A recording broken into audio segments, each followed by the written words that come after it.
there is a transaction that's taking place. Two cars parked up.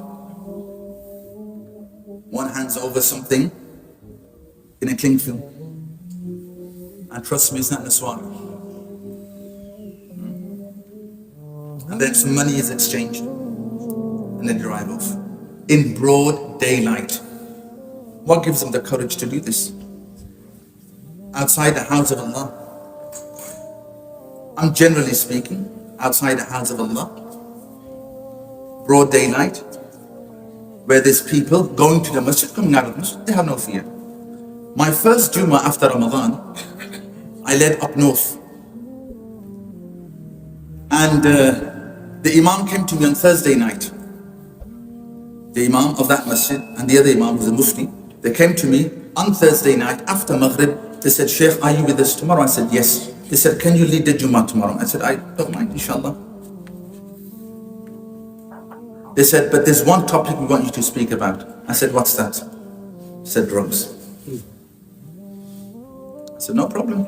Give me any topic, subhanAllah, I remember. I don't have my books with me. I will speak, inshallah. They said, so you see, we have a big problem. In our community, in broad daylight, there are transactions that are taking place outside the masajids.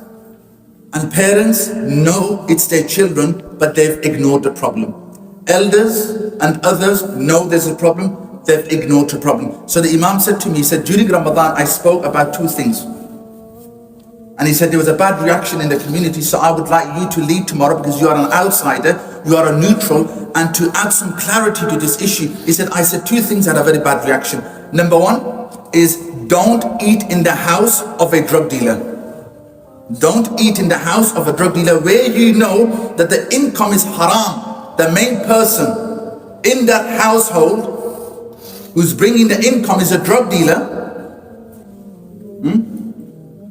And you go to their house and they will feed you haram, abstain.